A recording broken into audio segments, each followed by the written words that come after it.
Սոսի հեռուստատեսության եթերում լուրեր լրատվական ծրագիրն է, բարև ձեզ։ Մորեխները շարունակում են փչացնել Մեղրու տարածաշրջանի գյուղերի բերքը։ Դրանց դեմ պայքարելու համար գյուղնախարարությունը անհրաժեշտ դեղորայք պետք է հատկացնի, իսկ պայքարը բնակիչներն իրենք կիրականացնեն։ Հասուն պտուղները ծառերի տակ թափված, իսկ ճյուղերին եղածներն էլ մորեխների կերդարձած Լեռնաձորում հիմա այսպիսի վիճակ է տիրում։ Գյուղացիները ձեռու ոտ են ընկել։ Միջատների անախադեպ քանակը շուրջ 1 ամիս է նրանց համար իսկական պատուհաս է դարձել։ Պտղատու այգիները մեղրեցիների հիմնական եկամուտի աղբյուրն են։ Ամբողջ տարին սպասում են, որ ամռանը մի քանի դրամ վաստակեն, այն էլ ուրբաթը շաբաթից շուտ եկավ։ Եթե ծիրանենիները արդեն հասել ու փչանում են գետնին, նռնենիները նոր են ծաղկում ու պտղակալում, սակայն մորեխների ձեռքից մատղաշ նռնենիներն էլ չեն պրծնում։ Բերքատվության 50% կորուս գրանցեցին, իշնորի մորեխների և կարկուտի կողմից մոտ 20-30%-ի, այսինքն գյուղացին այսօր դժվում է բնական աղետների և աննախադեպ մորեխների աճ։ 5-6 տարի մեկ ցիկլով կրկնվում են մորեխներ, առնետներ և այլ կարգի վնասատուներ, որոնք տարեստարի զարգանում են։ Ձմռանը թրտահարություն չի եղել ու նռնաձորցիներն այս տարի որակյալ բերք էին ակնկալում։ Հիմա փաստի առաջ են կանգնել։ Մորեխները կրծելով ոչնչացնում են բերքը, որը նույնիսկ չիր պատրաստելու համար պիտանի չի լինում։ Գյուղապետը դիմել է գյուղատնտեսության նախարարությանը, վստահեցնում է, որ առաջիկա օրերին թունաքիմիկատը կտրամադրվի։ Իրենք սեփական միջոցներով պայքար չեն կարողանում կազմակերպել։ Քանի որ այսօր գյուղացին չունի ազատ դրամական միջոցներ պայքար տանելու գյուղատնտեսական ամրացումների դեմ, որը ինչ թաքցնեմ գաղտնիք, չասեմ, եթե նրանք պայքար տանեն գյուղատնտեսական ամրացումների դեմ, ապա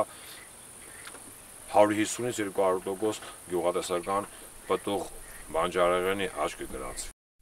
Մորեխները մեծ տարածում են գտել նաև հարևան Շվանիդոր, Ալվանք գյուղերում։ Նման դեպք նաև 5 տարի առաջ է գրանցվել այս գյուղերում։ Մորեխներից բացի առնետներն էլ էին մեծ վնաս հասցնում բերքին։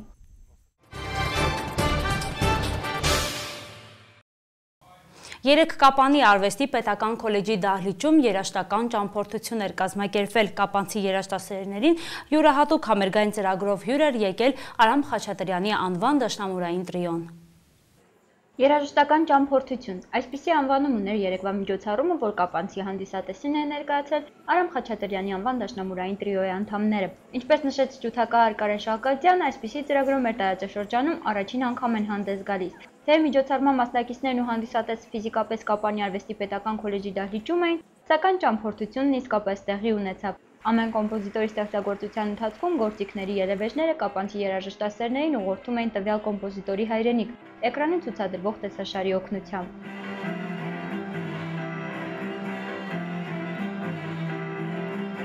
Если поговорить немножко о... Եթե խոսենք մարզերում դասական երաժշտության վիճակից, ապա երկակի տպավորություն եւ կարծիք կա։ Մի կողմից մեծ հետաքրքրություն է նկատվում դասական երաժշտության հանդեպ, ուսման հանդեպ, համերգների գնալու եւ լսելու, բայց կա նաեւ մարզերում անցկացվող համերգների պակաս, այնպես էլ ուսումնական հարցերում խնդիրներ, ինչպես մասնագետների պակասություն կամ դասախոսների աշխատավարձն է քիչ, կամ նրանց աշակերտների թիվն է սակավ, գործիքներ չկան եւ այլն։ Մեր գործունեությունը մասամբ այդպիսի պատճառով է, որ մարզերում շատ է ծավալվում, եւ մեր կողմից ստեղծված դասական երաժշտության զարգացում ֆոնդի հիմնադրումը հենց դրանով էլ հիմնավորված էր, քանի որ շատ խնդիրներ կան, փորձում ենք մեր ուժերով թեև փոքրիկ, բայց որոշ հարցեր լուծել։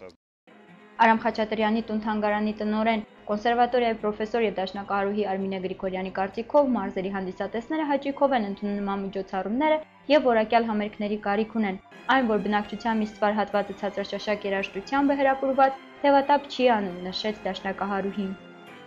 Գիտեք, եթե հույս չլիներ, մենք այլևս չէինք երևի թե զբաղվի այս գործով, իհարկե այդ հույսը պետք է լինի եւ մենք պետք է ոչ միայն հույս փայփայենք, այլ նաեւ շատ լուրջ եւ հստակ քայլեր անենք, որպեսզի դասական արվեստի վերածնունդը կայանա Հայաստանում եւ պետք է ասեմ, որ կոնկրետ այս մարզում եղել են շատ լուրջ եւ գեղեցիկ ավանդույթներ եւ ցավալի է, որ այսօր այդ ավանդույթները իհարկե չեն մոռացվել, բայց պետք է այդ ամենը վերականգնել եւ շուտապույտ, քանի որ սերունդներ են անցնում եւ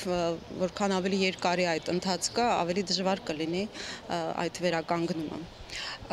Պետք է լինեն նաեւ աջակիցներ, օրինակ խոսեմ մեր մասին, եթե չլինեն մեր կողքին աջակիցներ, մենք նույնպես չենք կարող իրականացնել մեր բազմաթիվ հետաքրքիր ծրագրերը եւ մայրաքաղաքում, եւ մարզերում, եւ երկրից դուրս։ Ինչ վերաբերում է Սյունիքի մարզին, ապա մեր կողքին է մեր տրիոյի մշտական հովանավորներից պարոն Վայ Հակոբյանը, ում շնորհիվ մենք առաջին անգամ եկանք Սյունիք դեռ 2005 թվականին եւ այնուհետեւ ամեն տարի այցելում ենք։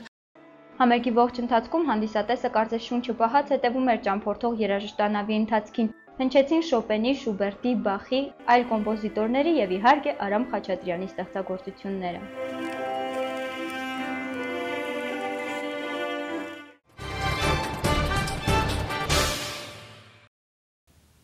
Առաջիկայում հորդառատ անձրևներ օդերութաբանները չեն կանխատեսել, սակայն կան տարածաշրջաններ, որտեղ տեղի ունեցող եղանակային փոփոխությունները անկանխատեսելի են անգամ օդերութաբանների համար, պատճառը անհրաժեշտ սարքավորումների պակասն է։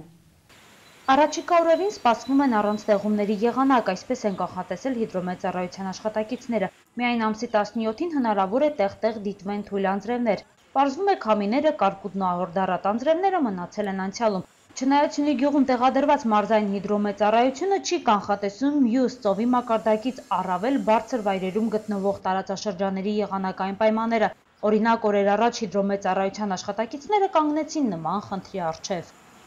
Ամսի 9-ին Սյունիք Կապանի օդկայանում ժամը 17:30-ին ժամը 19-ին ներողություն, ժամը 19-ին Կապանում տեխնիկը գրանցել է 10 մետր քամու ուժգնություն վարկյանում եւ տեղումների քանակը 12 մմ, իսկ ներքին խոտանանի, վերին խոտանանի տարածաշրջանում 19:30-ին զանգել են արտակարգ իրավիճակների հերթապահությանը, որ տեղացել է ուժեղ քամի, հորդառատ անձրև եւ կարկուտ։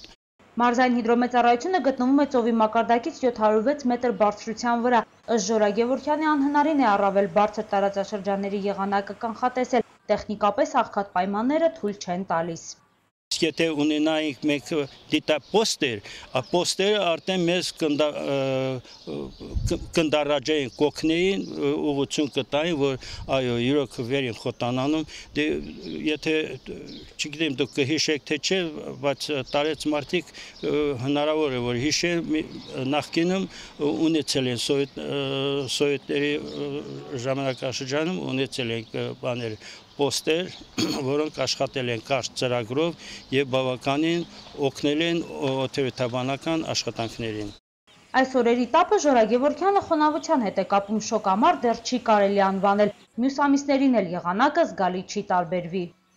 Հուլիսը կանխատեսում է 1-ից 2 աստիճանով նվազ, օդի ջերմաստիճանը, օգոստոսը հակառակը 1-ից 2 աստիճանով բարձր կլինի, տեղումները նորմալից պակաս։ Հուլիսին ու օգոստոսին ըստ հիդրոմետի 36-ից 38 աստիճան տաքություն կլինի։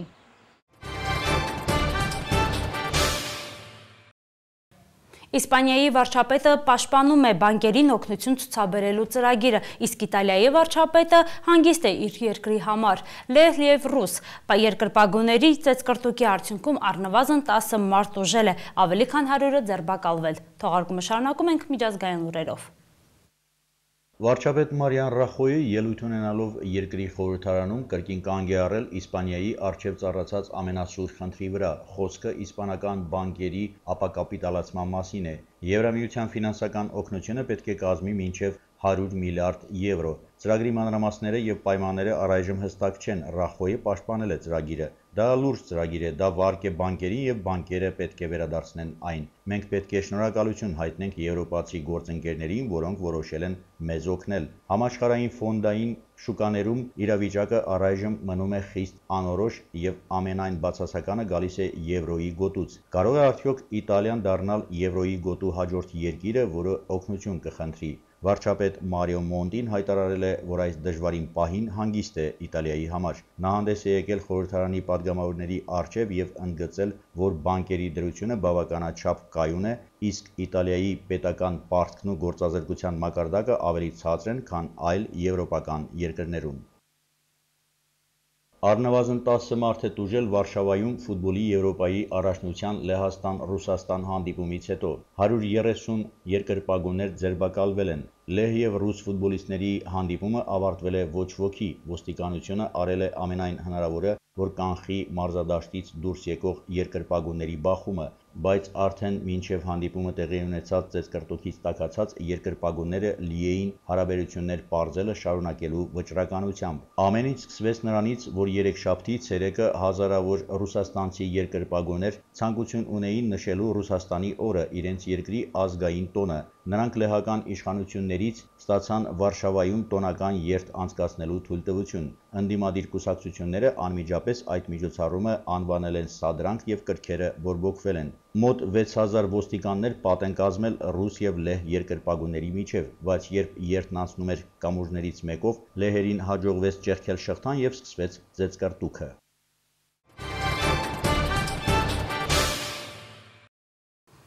Լուրը լրատվական ծրագիրն ավարտեց իր աշխատանքը, եթերում դուք կարող եք հետևել նաև եղանակի տեսությանը։ Ցտեսություն։